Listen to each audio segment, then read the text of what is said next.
The morning sky was painted with streaks of orange and pink as Flight 237 from Boston to San Francisco prepared for takeoff. The air was crisp, with a hint of coming rain that promised a bumpy journey ahead. Among the crew bustling about the cabin was Lisa, a flight attendant who had been with Coastal Airways for 7 years. Lisa was known for her calm demeanor and winning smile even on the toughest days. This morning, however, she was fighting exhaustion after covering for a sick colleague the day before. Her dark hair was neatly tucked into a bun, her uniform pressed to perfection despite her tired eyes. Lisa took pride in her work, always wanting passengers to feel safe and comfortable in her care.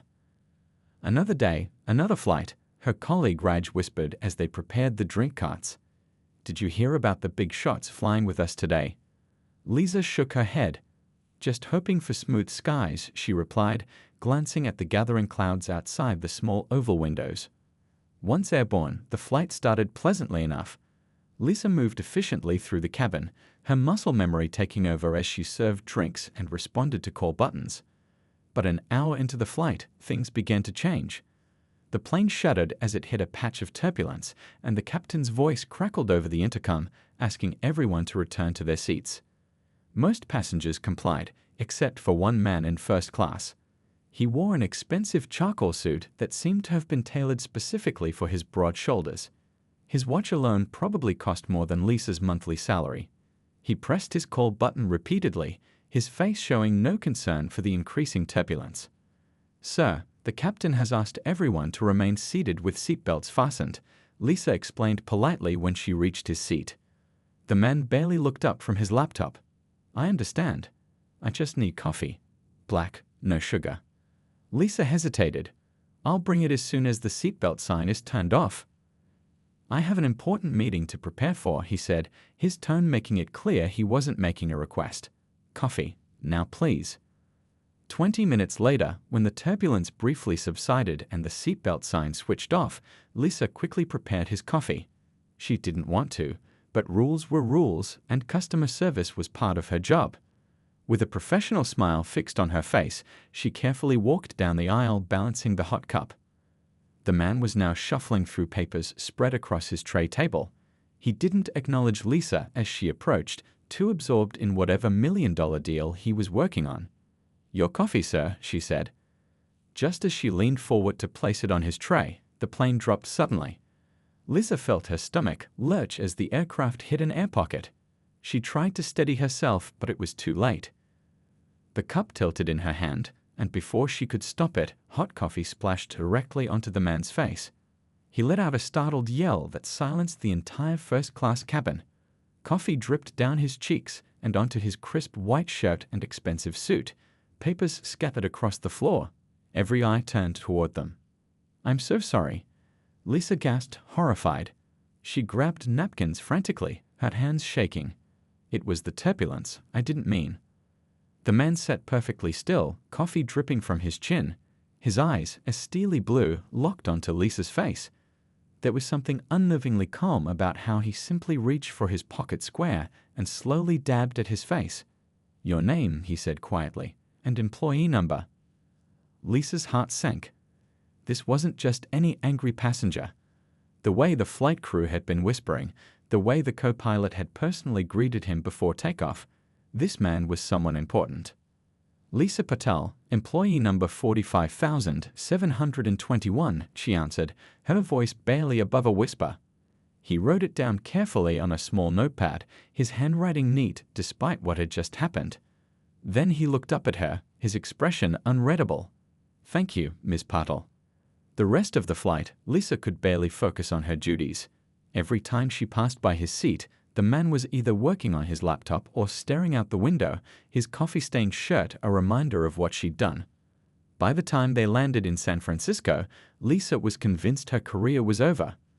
Little did she know, the man whose face she'd accidentally scolded owned not just one airplane, but the entire fleet she worked on. The next morning, Lisa woke up with a knot in her stomach. She hadn't slept well, her dreams filled with spilling coffee and losing her job. Her tiny apartment felt especially small today as she paced back and forth, waiting for the phone to ring. She was certain she'd be fired.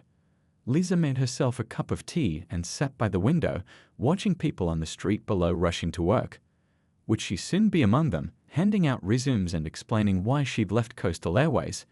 7 years of perfect service records thrown away because of one moment of turbulence. Her phone buzzed. It was Raj. "Have you heard anything?" he asked the moment she picked up. "No, nothing yet," Lisa replied, her voice tight. "Well, I found out who he is," Raj said. "The man you spilled coffee on. His name is Thomas Reed." "Okay, and who's Thomas Reed?" Lisa asked, though she had a feeling she wouldn't like the answer. "Only the CEO of Black Sky Ventures," Raj said. "They're this huge investment company. Word around the cabin is they've been buying up airlines."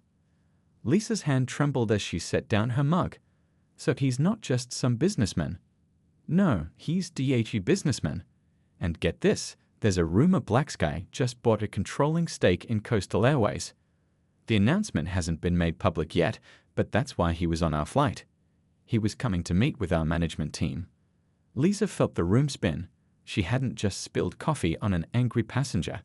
She had spilled coffee on her boss's new boss. "I'm done for," she whispered. The call she was dreading came 3 hours later. It was Nancy from HR asking Lisa to come to the regional office the following morning. Lisa spent the rest of the day updating her resume and searching online for Thomas Reed. There weren't many photos of him. He seemed to avoid the spotlight, but the few she found confirmed it was definitely the man from the plane. In one picture, he stood in front of a private jet, looking powerful and completely in control. The exact opposite of how he looked with coffee dripping down his face. Lisa barely slept that night. The next morning, she dressed in her most professional outfit and took the bus to the Coastal Airways regional office. The building was all glass and steel, reflecting the blue sky above. Lisa's reflection looked small and scared as she approached the entrance. Nancy met her in the lobby. She was a kind-faced woman in her 50s who had been with the company for decades. "This way, Lisa," she said, her expression giving nothing away. They rode the elevator to the 14th floor in silence. Lisa had never been this high up in the building before. This was where the executives worked. Nancy led her down a hallway lined with photos of airplanes from different eras, stopping at a conference room at the end. "Wait here," Nancy said, gesturing to a chair. "Mr. Huang will be with you shortly." Lisa's heart pounded.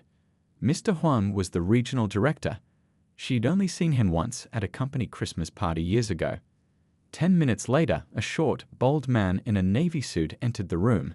"Miss Patel," he said, shaking her hand firmly. "Thank you for coming in."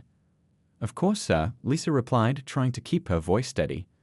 "I understand there was an incident on Flight 237 yesterday," he said, opening a folder. "With one of our special passengers." Lisa nodded, her throat tight. "Yes, sir.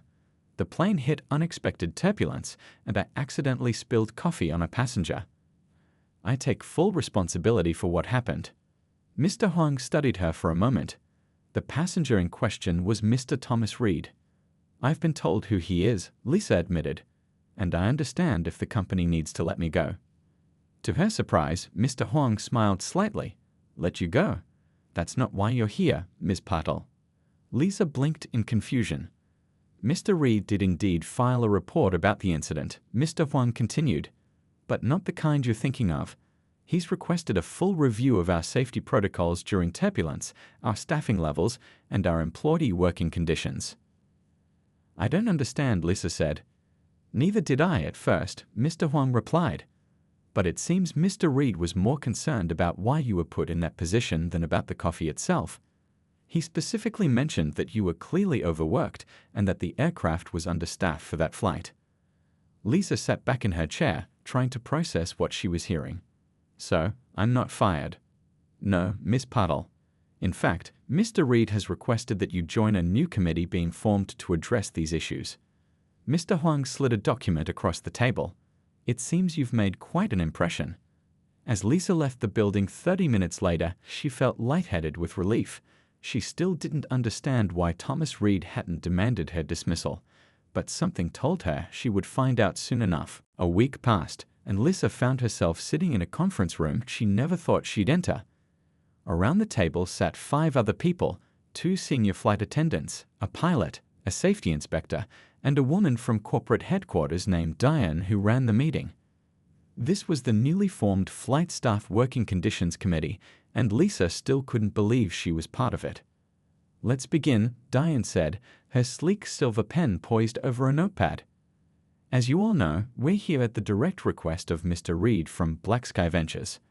Our task is to review current working conditions and suggest improvements." Lisa shifted in her seat, feeling out of place. The others had decades of experience between them. Why was she here? "Before we start," Diane continued, "I should mention that Mr. Reed specifically asked that Lisa Patel be included in this committee." All eyes turned to Lisa. He believes frontline perspective is essential. The pilot, a gray-haired man named Captain Wong, raised an eyebrow. "You're the one who spilled the coffee, right?" Lisa felt her face grow hot. "Yes, that was me." To her surprise, Captain Wong smiled. "Good. We need someone who's seen what happens when things go wrong." For the next 2 hours, the committee discussed everything from rest periods between flights to better procedures during turbulence.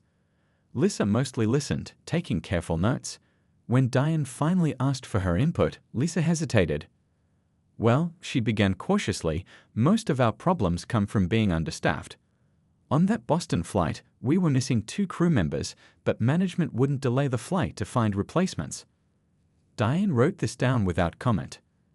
"And," Lisa continued, gaining confidence, "the turbulence prediction system we use is outdated. Pilots get better information than we do, so we're often caught off guard." Captain Wong nodded in agreement. "She's right about that." By the end of the meeting, Lisa had spoken more than she expected. The committee would meet weekly, and each member had assignments to complete before the next session. Lisa's job was to survey her fellow flight attendants about their biggest safety concerns. As everyone filed out, Diane held Lisa back. "Mr. Reed will be joining our next meeting," she said. "He specifically wants to hear your findings." Lisa's stomach tightened. "He's coming himself? Why?" Diane shrugged. "He seems very invested in this project. Between us, it's unusual for someone at his level to be this involved in day-to-day operations." That evening, Lisa called her mother like she did every Tuesday. Mom lived 3 states away and worried constantly about her only daughter flying around the country. "So they didn't fire you for spilling coffee on the big boss?" Mom asked after Lisa explained the strange turn of events. "Not only did they not fire me, they put me on this special committee," Lisa said, still bewildered by it all. "I don't understand why he singled me out." "Maybe he was impressed by how you handled the situation," her mother suggested. "Or maybe he just wants to keep an eye on the girl clumsy enough to douse him with hot coffee." "Mom." Lisa laughed, then grew serious. "The thing is, I keep replaying that moment in my head. After the initial shock, he wasn't even angry. He was observant, like he was taking mental notes." "Well, you said he's some big-shot businessman who buys companies.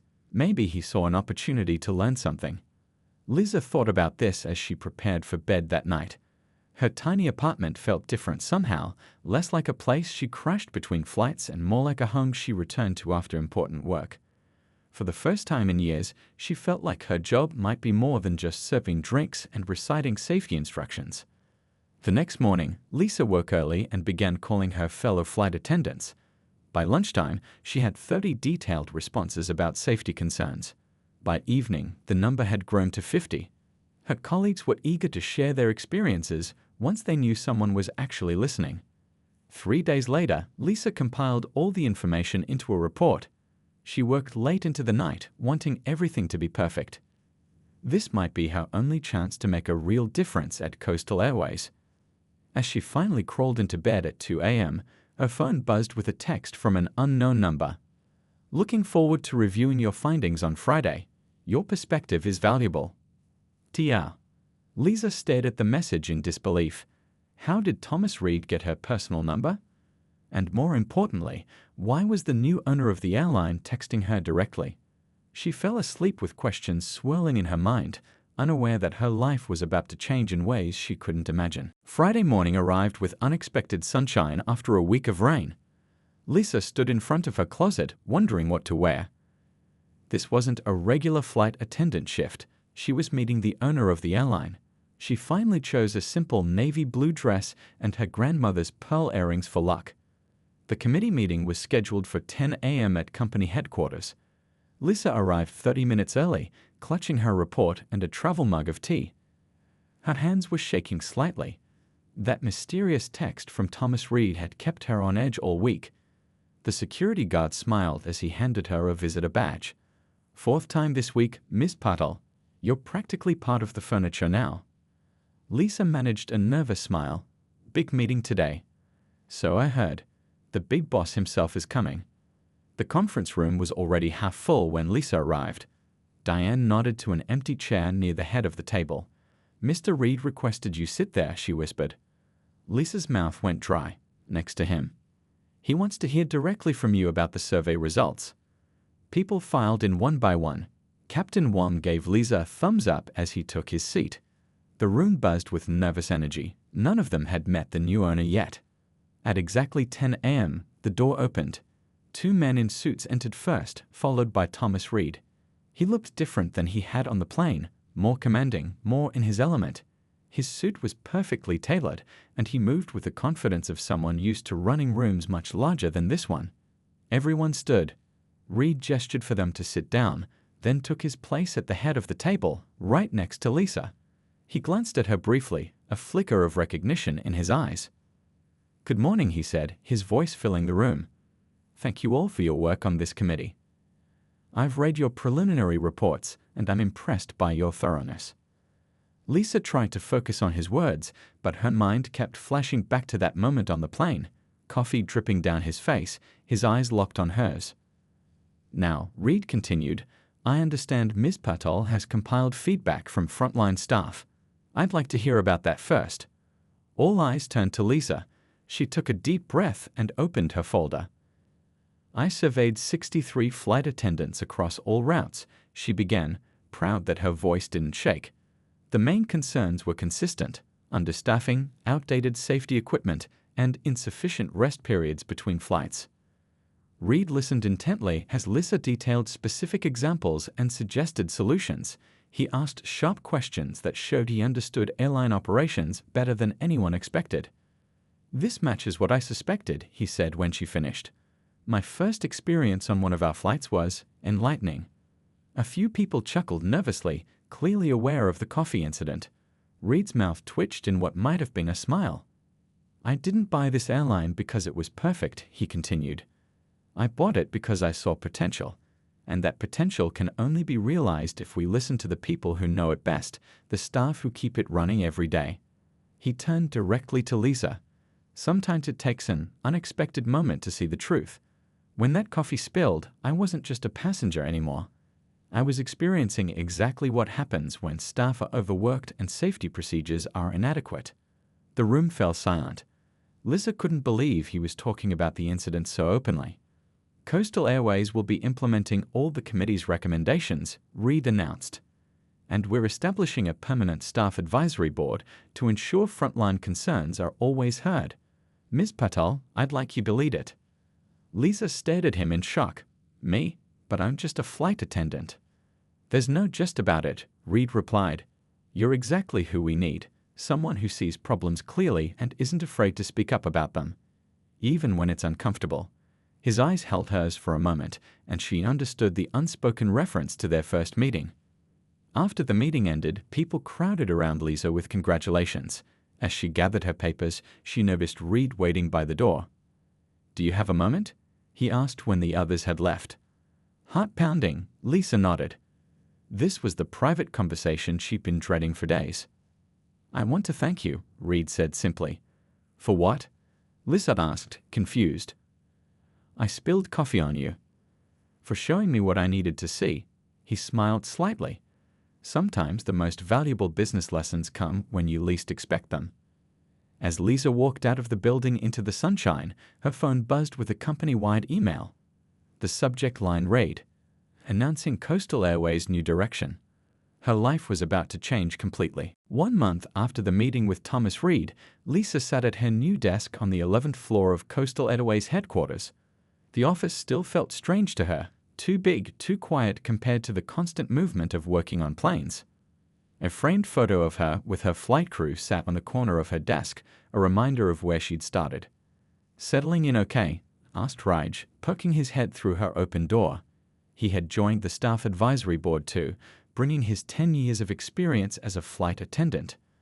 "Still feels like I'm playing pretend," Lisa admitted. She gestured to the stack of reports on her desk. "Yesterday I was serving drinks. Today I'm reviewing budget proposals for new safety equipment." Raj laughed. "Well, fake it till you make it, right? The crew lounge at JFK just got new break room furniture thanks to your playing pretend." That was true. In just 4 weeks, the staff advisory board had already pushed through several changes that had been needed for years. Break rooms were being renovated. Staffing levels had increased. Even the in-flight coffee machines were being replaced with better models, a change that made Lisa smile every time she thought about it. After Raj left, Lisa opened her calendar. Her afternoon was packed with meetings, including one with Thomas Reed himself. These one-on-one meetings happened weekly, and they still made Lisa nervous. Reed was nothing like she had expected. He asked tough questions and expected real answers, but he actually listened to what she said. At 2 o'clock, Lisa headed to Reed's office on the top floor. His assistant waved her in immediately. "Lisa," Reed greeted her, standing up from behind his desk. "How are the new emergency procedure trainings going?" "Better than expected," she replied, taking a seat. 90% of staff are already certified on the new system. The rest will finish by next week." Reed nodded approvingly. "And the feedback?" "Mostly positive. People are happy someone is finally taking safety seriously." For the next half hour, they discussed various projects. Lisa had gotten better at these conversations, more confident in her reports and recommendations.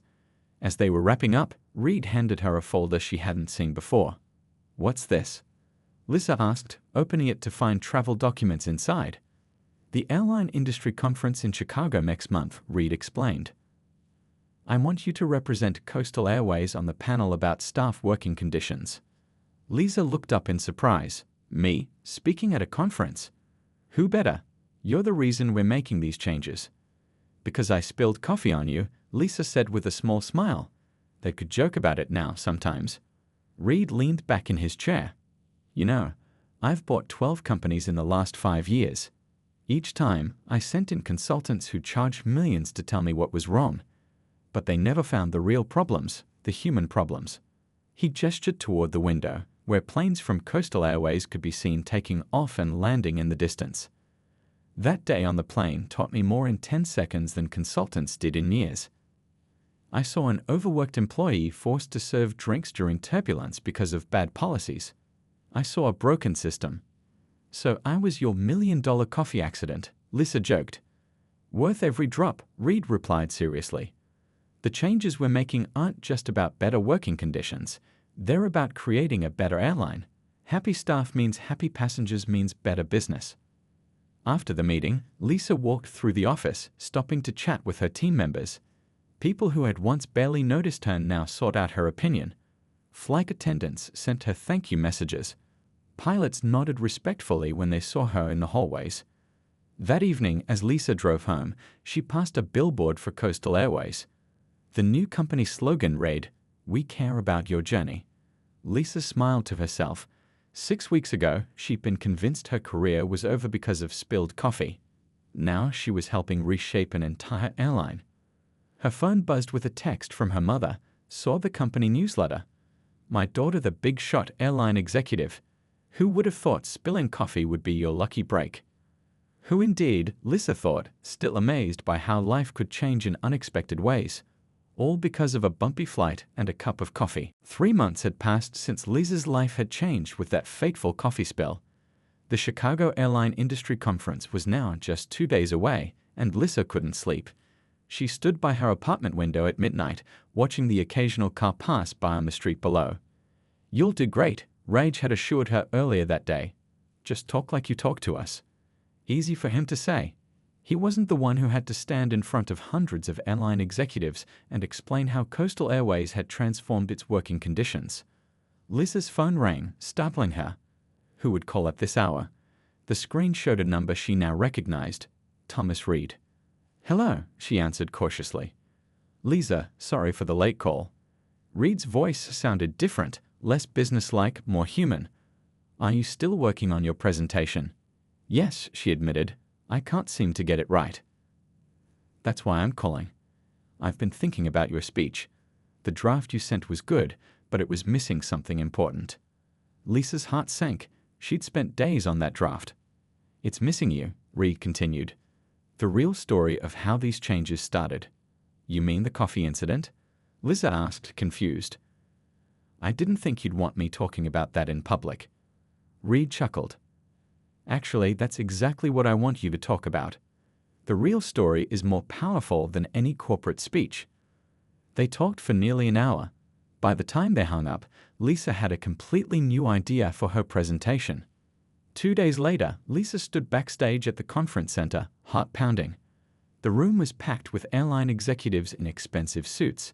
She peeked through the curtain and immediately regretted it. There had to be at least 300 people out there. "You've got this," said a voice behind her. Thomas Reed had appeared, looking calm in his perfectly tailored suit. "What if I mess up?" Lisa whispered. "Then you mess up," Reed shrugged. "The world doesn't end. Trust me, I've had coffee spilled on me, and I survived." Lisa couldn't help but laugh. It was the first time he'd made a joke about the incident. "Ladies and gentlemen," the announcer's voice boomed. "Please welcome Lisa Patel from Coastal Airways, speaking about transforming airline staff conditions."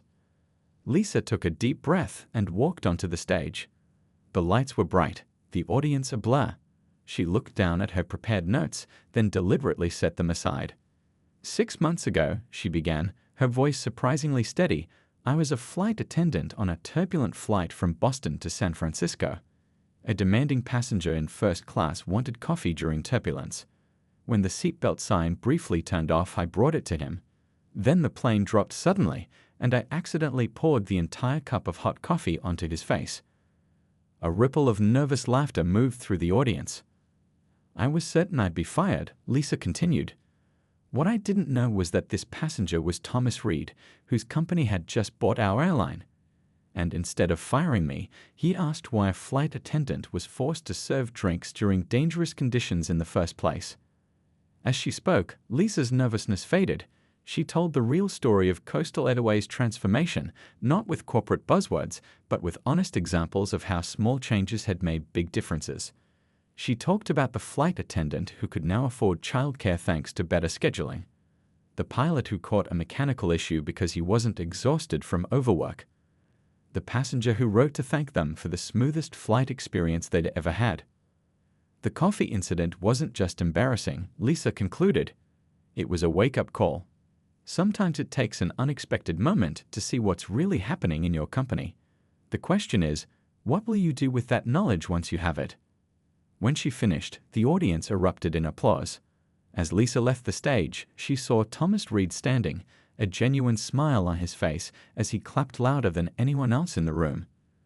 That evening, the conference hosted a dinner for all speakers.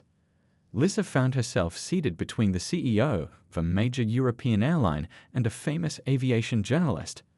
As dessert was served, the journalist leaned toward her. "That was the most honest speech I've heard at one of these things," he said, "and I've been to 20 years of these conferences." "I just told the truth," Lisa replied. "That's exactly why it worked," the journalist said. "Now tell me, is there more to the story?" 1 year had passed since the coffee incident that changed everything. Lisa stood at the window of her new office on the top floor of Coastal Airways headquarters, watching planes take off and land in the distance.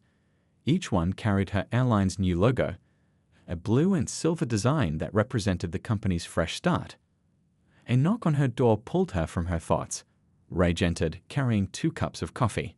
He handed one to Lisa with a grin. "Careful with that," he joked. "I hear spilling coffee can change your life." Lisa laughed. The story had become something of a legend at Coastal Airways, told to every new employee during orientation. "How was your flight yesterday?" Lisa asked, taking a careful sip. "Full but smooth," Raj replied. He still flew occasionally, his choice to keep connected to the frontline experience.